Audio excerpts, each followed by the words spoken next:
Hello students, स्वागत है आपका pi classes bye Sachin Malik में। आज का टॉपिक क्लास 8 के लिए वर्कशीट नंबर 3।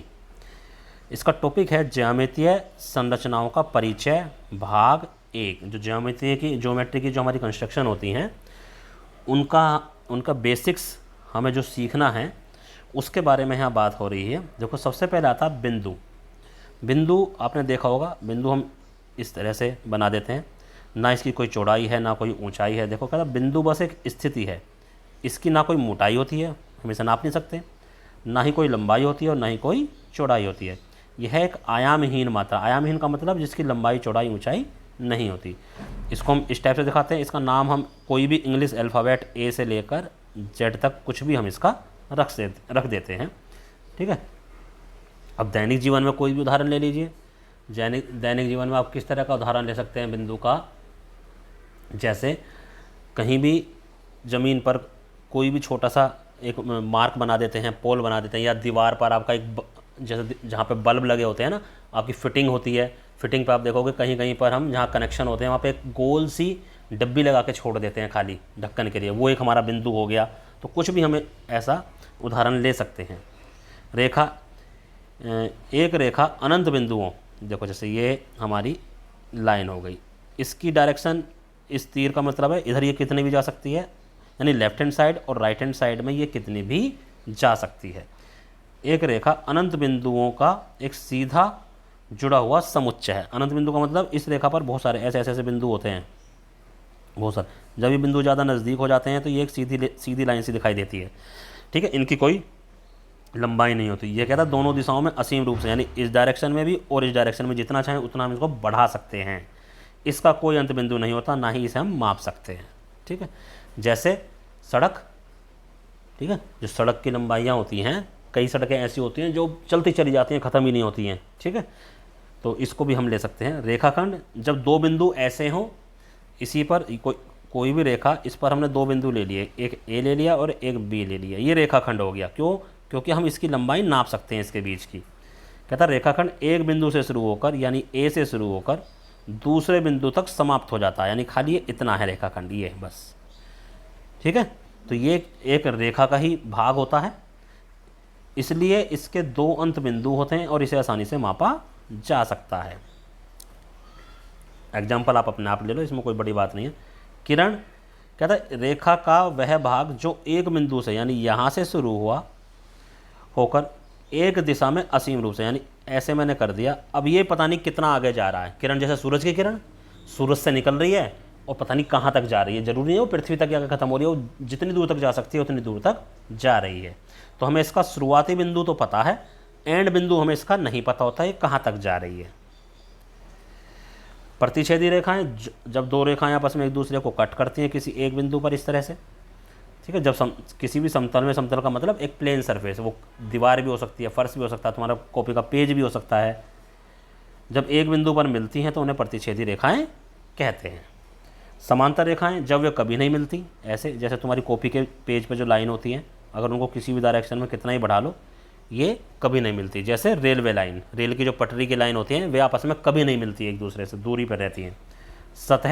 सतह एक समतल आकृति होती है, यह सभी दिशाओं में असीम रूप से फैली होती है, इसकी कोई सीमा नहीं होती। जैसे कोई समतल कोई भी मैदान, ठीक है, फर्श भी तुम्हारा एक सतह है, दीवार भी तुम्हारी एक सतह है और छत भी तुम्हारी एक सतह है, बस वो समतल होनी चाहिए, उस पर कोई ऊबड़ खाबड़ चीज़ें नहीं होनी चाहिए। ये हमने पता कर लिया। अब देखो इधर क्या लिखा हुआ था, ये भी देख लेते हैं।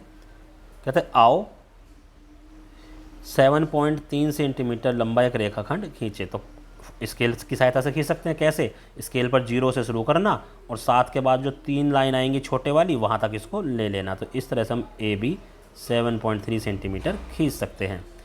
कहता है एक घड़ी में 1 घंटे की सुई और मिनट की सुई के बीच के कोण का प्रकार बताएं। जब 3 बजे हों, देखो जब 3 बजेंगे तो बड़ी सुई ऐसे होगी और छोटी सुई ऐसे होगी। ये छोटी सुई है, ये बड़ी सुई है, यानी मिनट वाली और घंटे वाली। तो कितना का एंगल बन गया? 90 डिग्री का। और 6 बजे हों, 9 बजे हों और 12 बजे हों। जब 6 बजेंगे तो ये वाली सुई ऐसे रहेगी, ये नीचे रहेगी, तो ये 180 डिग्री का हो गया। और जब 9 बजेंगे तो ये इधर आ जाएगी, तब भी 90 डिग्री का हो गया। और जब ये दोनों ही 12 बजेंगे तो दोनों ही हो जाएंगे, तब 0 डिग्री का हो गया। ठीक है, तो इस तरह से हम कोण बता सकते हैं। क्या हम किसी कोण की भुजाओं की लंबाई माप सकते हैं? कारण बताइए। नहीं, देखो ये है, यहाँ से ये हो गया कोण, अब ये क्या होगी, किरण हो गई एक, ये दूसरी किरण हो गई। तो किरण की लंबाई हम नहीं माप सकते, क्योंकि इस डायरेक्शन में इसको कितना भी हम बढ़ा सकते हैं, इधर भी कितना बढ़ा सकते हैं। हमें एक फिक्स जहाँ से स्टार्टिंग पॉइंट है वो तो पता है, और एंड पॉइंट हमको नहीं पता, इसलिए नहीं नाप सकते। आगे देखो यहाँ पर क्या कहता है, कहता है चांदा या प्रोटेक्टर की सहायता से 30 डिग्री 60 डिग्री ये आप अपना आप बना सकते हैं, आपको बनाने आते होंगे, आप 8वीं क्लास में आ गए। आगे कहता कोण, शून्य अंश कोण, जब अंतिम किरण, देखो मान लो हमने एक किरण ये बनाई, अब जब शून्य का बनाएंगे तो वैसे हम ये होता है 2 किरणों के बीच का, लेकिन अगर हम दूसरी किरण भी इसी के ऊपर ले आएँ, पहली किरण भी इस पर आ गई, दूसरी किरण भी इस पर आ गई, तो 0 डिग्री का कोण बनता है। ठीक है, न्यून कोण, जब 90 डिग्री से कम का रहेगा कोण, वो न्यून कोण होगा।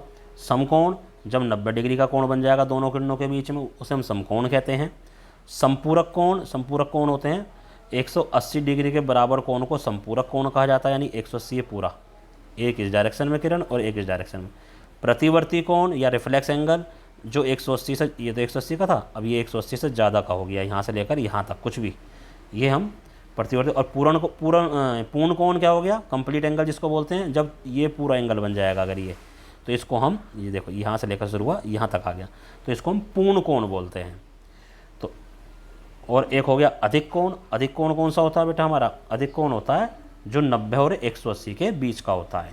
ठीक है, ये हमारा बीच में रह गया था, ये हमारा इधर देखो 180 हमारा ये होता है, ये 90 होता है, तो ये जो एरिया है पूरा, इसमें जो भी कोण बनेगा वो हमारा अधिक कोण बनेगा, इस एरिया में जो भी कोण बनेगा वो हमारा न्यून कोण बनेगा, और इस एरिया में यहाँ तक छोड़ के इससे पहले ये जो भी कोण बनेगा ये रिफ्लेक्स एंगल यानी प्रतिवर्ती कोण बनेगा। अगर ये पूरा बन जाए ऐसे करके तो ये पूर्ण कोण हो गया।